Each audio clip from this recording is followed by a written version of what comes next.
tudo o que acontece no mundo não depende de você, mas a resposta que você dá a tudo que acontece no mundo depende de você.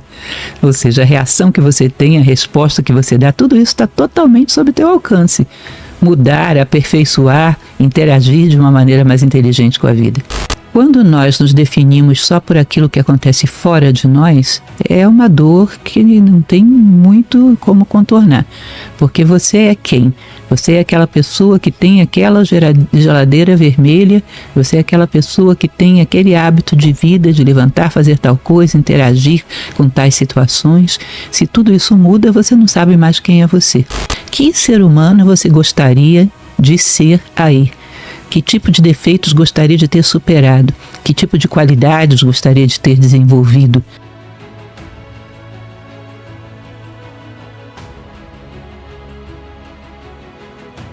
Mas se a gente basicamente é o mesmo desde o começo, por que agora parece que a gente está tão perdido e está tão necessitado de respostas se sempre a gente tratou de perda, tratou de mudança, tratou de lidar com a morte, nascimento? Por que agora tem esse vazio, tem essa fluidez, tem essa dúvida? Qual é o papel do homem? Qual é o papel da mulher? Qual é o meu papel como pai? Por que a gente se pega tanto pensando nisso? E eu sinto que a geração do meu pai, do meu avô, talvez não pensasse tanto nisso. Na verdade, a gente entrou num ciclo materialista, e isso já tem aí alguns séculos, né?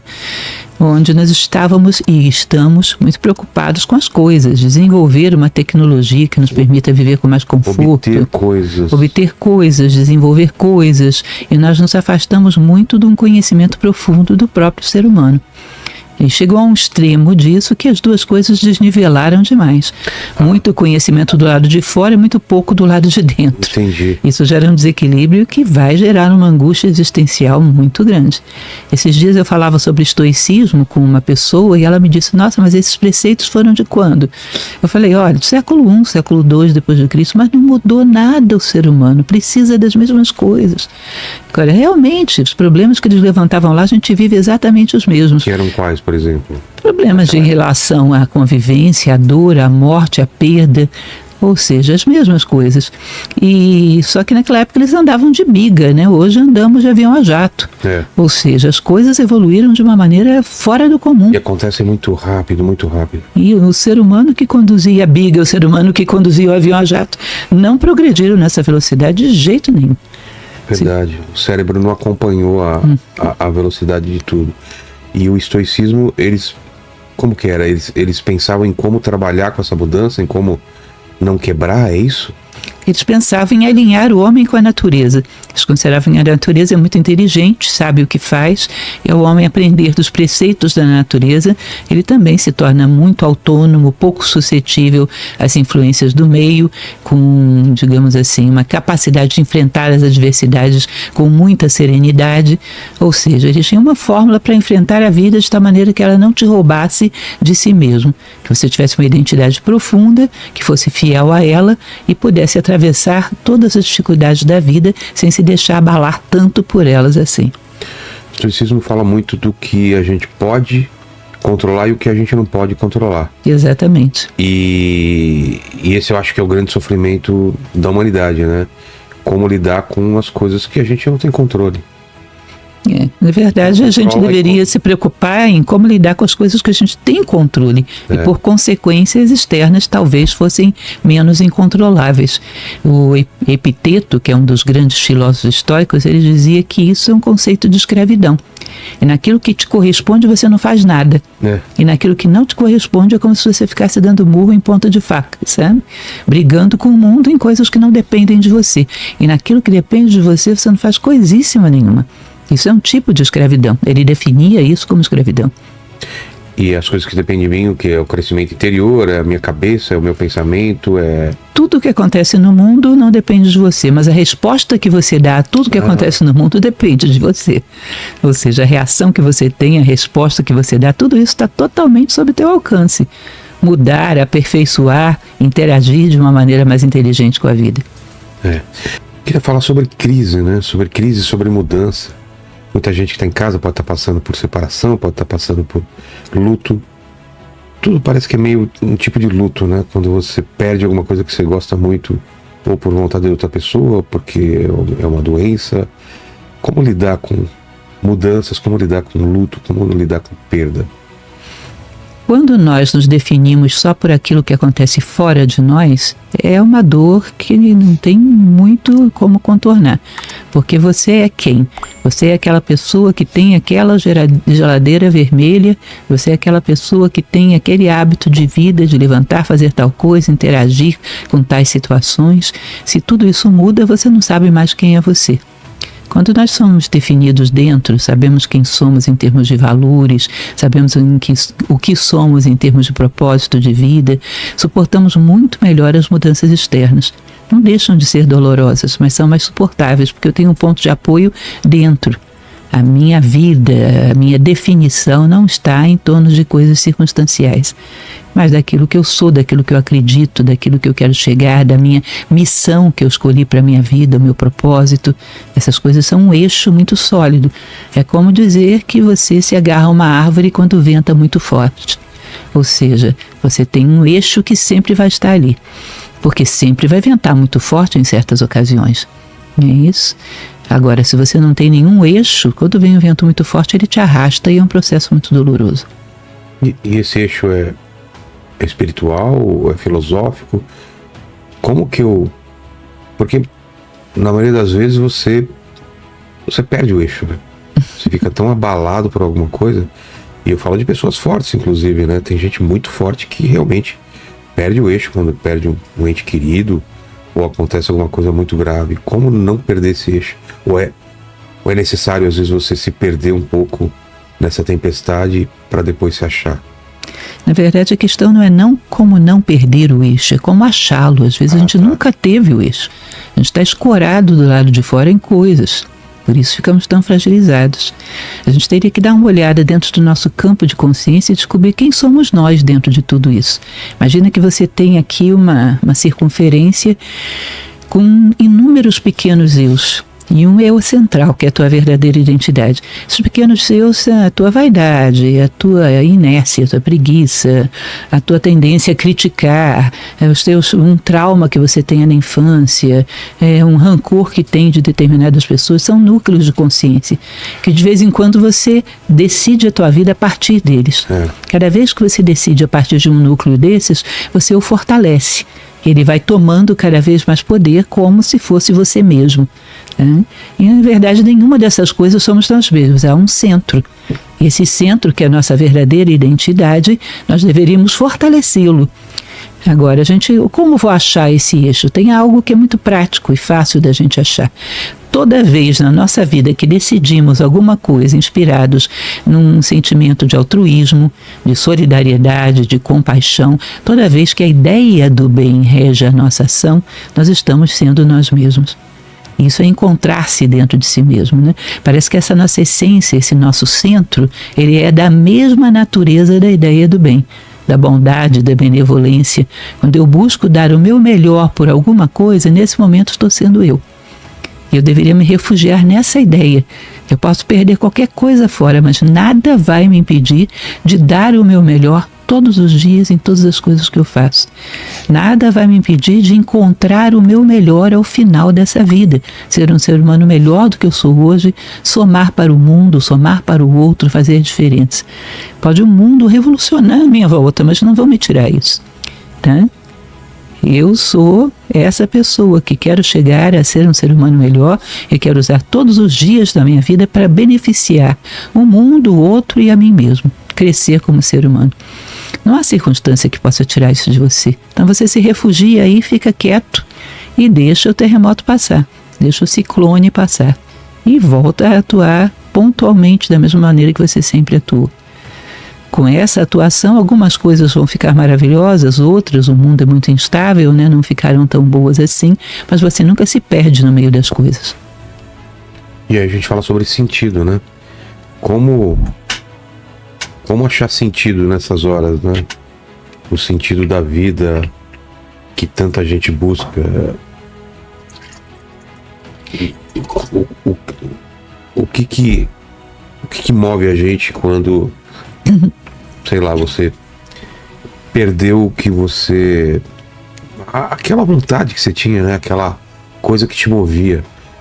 Em alguns momentos da minha vida eu tive que ressignificar esses sentidos da vida, e eu acho que muita gente às vezes fala, tá, por que eu tô fazendo o que eu tô fazendo? Quando a gente tem que ressignificar o sentido da vida, é porque a gente está com sentidos muito provisórios, mais projetos do que propriamente um propósito. Que é diferente, então, né? É muito diferente. O propósito é algo que justifica toda a vida. Eu sempre dou... eu vou construir essa casa, que é a casa dos meus sonhos. Isso. E o sentido... O sentido é algo que justifica toda a tua vida. Eu sempre dou um conselho bastante prático, que é você se imaginar no último dia da sua vida. Você concorda que isso aí é a obra-prima da tua vida? Verdade. Toda a tua vida você trabalhou para construir esse ser humano. Que ser humano você gostaria de ser aí? Que tipo de defeitos gostaria de ter superado? Que tipo de qualidades gostaria de ter desenvolvido? Quando você olhar para trás, que trilha você quer ter deixado no mundo?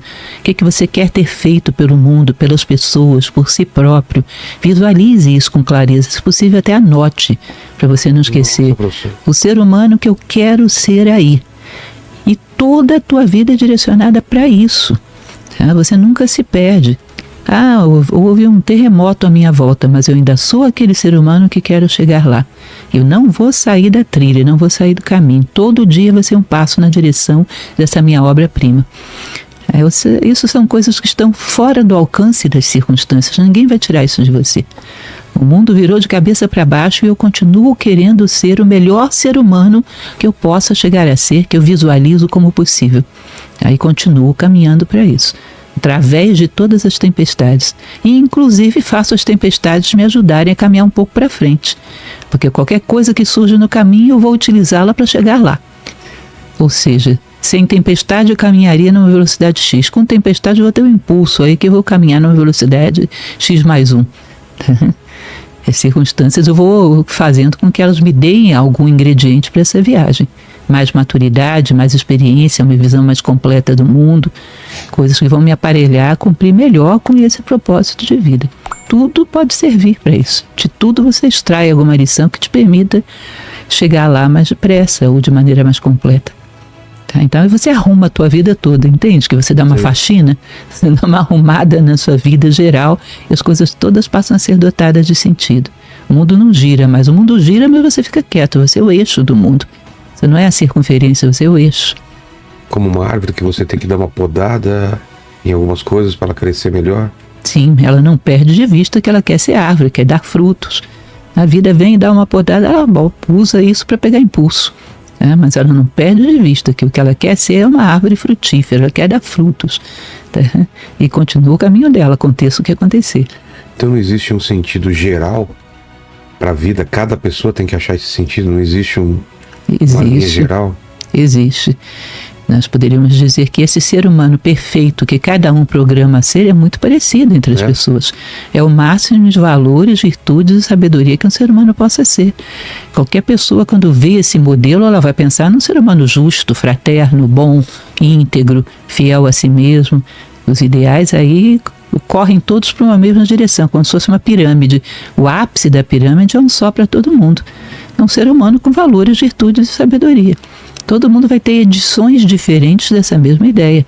Eu vou querer ser mais justa e fraterna, você vai querer ser mais sábio, mais íntegro, mas no final das contas a gente está indo na mesma direção. Na mesma direção. O ápice da pirâmide, que é um só para todas as faces. As inúmeras faces dessa pirâmide que é a humanidade. E de aprendizado de pessoas no leito de morte, o que a gente já escutou dessas pessoas? O que normalmente elas falam? O que normalmente elas se doem de não ter feito? O que a gente tem para aprender nesse último dia de vida das pessoas? Eu não diria nem só no último dia, mas nos últimos, quando uma pessoa tem uma doença grave, que sabe que vai morrer. É claro que há uma variedade muito grande, depende muito do ser humano e das suas perspectivas, né? Pode acontecer de alguém ficar muito preocupado com coisas materiais, mas eu particularmente o que eu mais vejo, já tive a oportunidade de falar para um grupo assim de doentes paliativos, que eu mais vejo uma preocupação de estar em paz, ou seja, fechar, quitar todas as suas dívidas, ou seja, fazer as pazes com aquela pessoa que lhe ofendeu, pedir desculpas, reconciliar, quitar todas as suas dívidas emocionais. Aceitando certo ou errado. importa. seja, limpando, estando certo ou errado, romper com barreiras que você criou, né, que te isolam das pessoas, que isolam sentimentos. As pessoas têm uma tendência a botar ordem na casa, não considerando tanto o aspecto físico, mas o aspecto psicológico, moral, espiritual, tá? Para fazer com que esse tempo que resta seja o tempo mais harmonioso possível. Porque no final das contas o que a gente quer levar é isso, uma sensação de que deixamos harmonia no mundo, de que a nossa presença foi positiva, tá? E em relação a lidar com essa ansiedade do que a gente não controla, né? Porque é o que a gente está falando há alguns minutos atrás. Antigamente parecia que as coisas demoravam mais para acontecer, e agora tem essa comparação constante com as vidas das outras pessoas pelas redes sociais. Isso gera ansiedade, gera depressão, gera tristeza. Como não ser afetado pelo meio, ou não se deixar contaminar por esse meio? Bom, se você tem seu próprio objetivo de vida, o objetivo dos outros vai ser uma coisa interessante para você observar. Como o mundo é curioso, como busca coisas superficiais, mas isso não te afeta muito, né? E sobretudo a questão da ansiedade, que não é só fruto das redes sociais, sempre tivemos um pouco, essa falta de capacidade que temos de fazer... O que é ansiedade?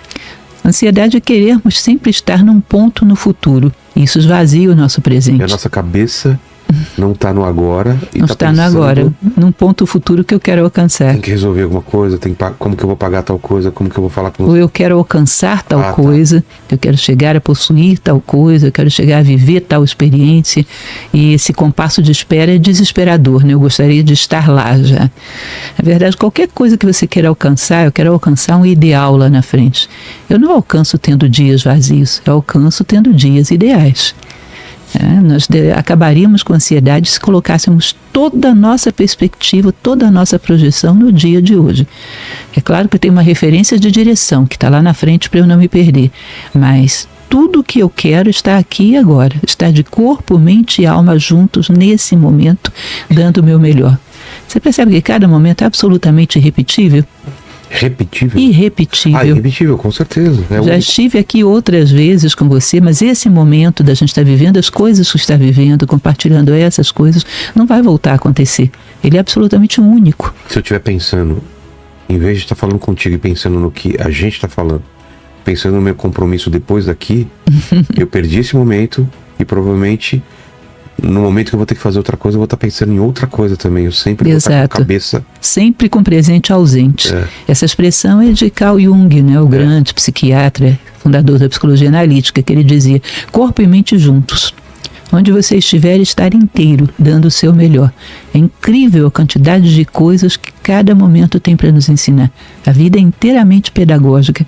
Se a gente comparece a cada uma dessas aulas que a vida dá, vamos armazenando muita coisa, crescemos com muita rapidez. Mas esvaziamos o nosso presente imaginando alguma coisa que vai acontecer. Soma de presentes vazios vai dar um futuro vazio, só isso. Nada mais do que isso. Então, isso é pesado, soma de futuros vazios. Soma de presentes vazios.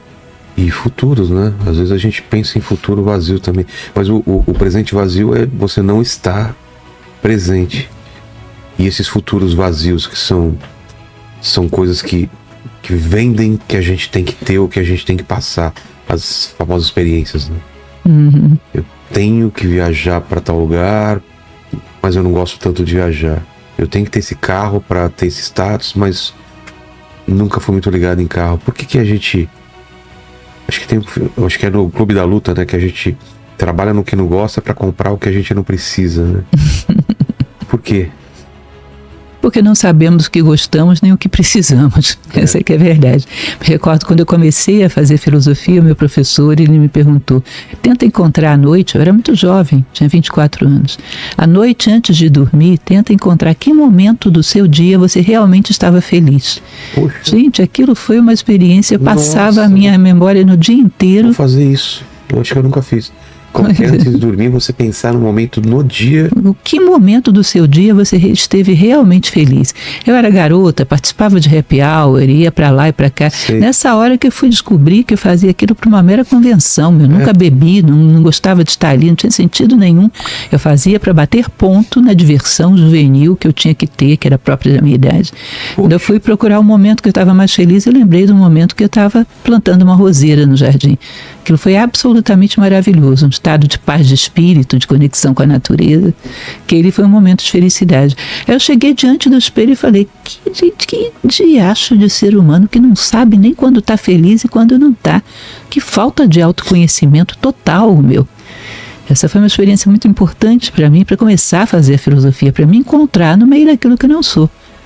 Tá? Que é a definição da palavra inteligência, né? Interelegere, escolher dentre um monte de coisas que a gente absorve toda hora. Quem sou eu no meio de tudo isso? Onde eu estou pleno, onde eu estou realizado?